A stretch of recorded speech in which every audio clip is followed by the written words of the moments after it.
Helen, thanks for joining us on World Now. We're beginning from the Californian city of Los Angeles in the United States, where protests against immigration raids have turned violent. The first protest lost some heat overnight as the agitation entered its third day today. We have more in this report. The Los Angeles protest is continuing for a third day, with vehicles set on fire and reports of looting. The protests have been mainly limited to downtown Los Angeles.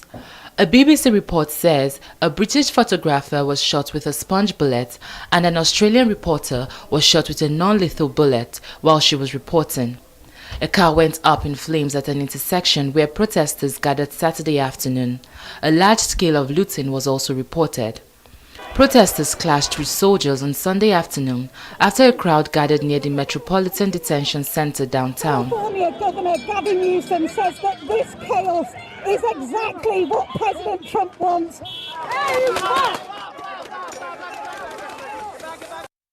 President Trump, who promised to use his presidential powers to clamp down on left-wing excesses during his campaign, called in the National Guard against the desire of the governor of California, Gavin Newsom. In a post on X, government officials in Los Angeles are calling for protesters to stay peaceful as National Guard troops have been deployed in the city. The mayor of Los Angeles, Karen Bass, says she has met with Governor Gavin Newsom and law enforcement agents to discuss public safety. During a news conference on Sunday evening, the head of the Los Angeles Police Department, Jim McDonnell, said that 9 people had been arrested, 29 on Saturday and 10 on Sunday. Mr. McDonnell also emphasized that there will be no tolerance for lawlessness. Since the beginning of this incident, what we saw the first night was bad. What we've seen subsequent to that is getting increasingly worse and more violent. Tonight we had individuals out there shooting commercial-grade fireworks at our officers. That can kill you. And we have adapted our tactics to be able to have a chance to be able to take these people into custody and to be able to hold them accountable. The Los Angeles protest erupted over rumors of immigration raid at a hardware store. And for more on the arrest in Los Angeles, the President Emeritus International Stability Operation Association, Doug Brooks, joins me now from Dubai in the United Arab Emirates. Good to have you join us on The World Now. Well, we've seen the California governor and other Democratic colleagues in other states agreeing that this is an alarming abuse of power, sending the National Guard against the will of the state governor and the government itself. Is this legal?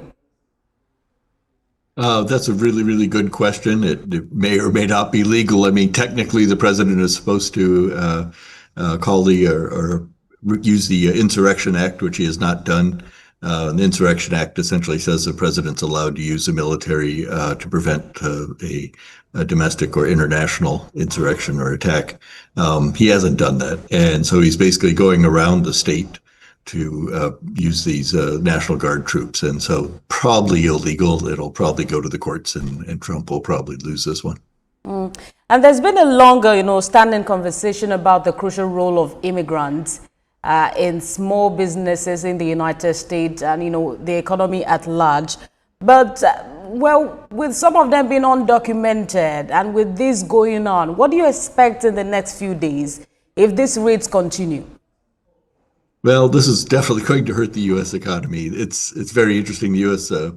Immigration system has become very complex and bureaucratic and made it really difficult for essentially seasonal migrants to come and work in agriculture or for migrants simply to come and work some of the jobs that native-born Americans won't do.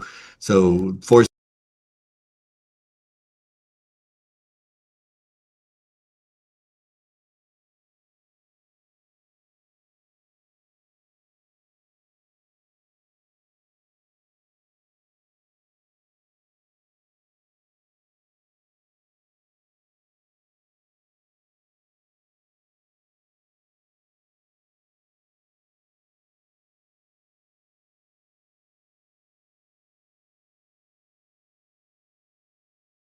but they're doing a lot more than that, and we're now seeing that they're actually deporting families that have children who are American citizens, because of course, if you are born in the United States, you're automatically a citizen.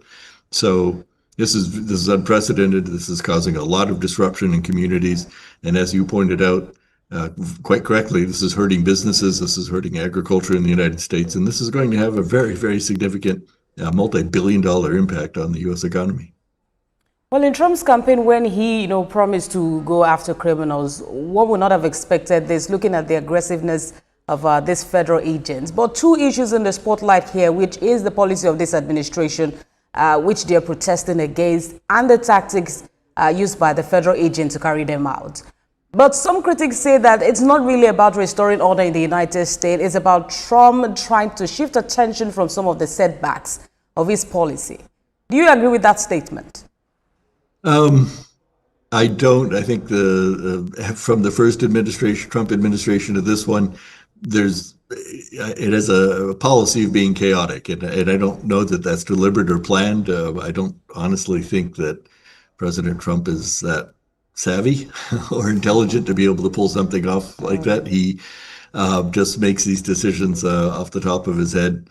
And people act on them, and it's unfortunate. So that's why we see a lot of poor planning, a lot of policies that they don't think about. They don't understand where these policies are going to take them. So, this policy of going into these states where and trying to root out immigrants who have literally been there for decades is having some serious blowback. And this includes among some of Trump's strongest followers in some of the so-called red states that supported him.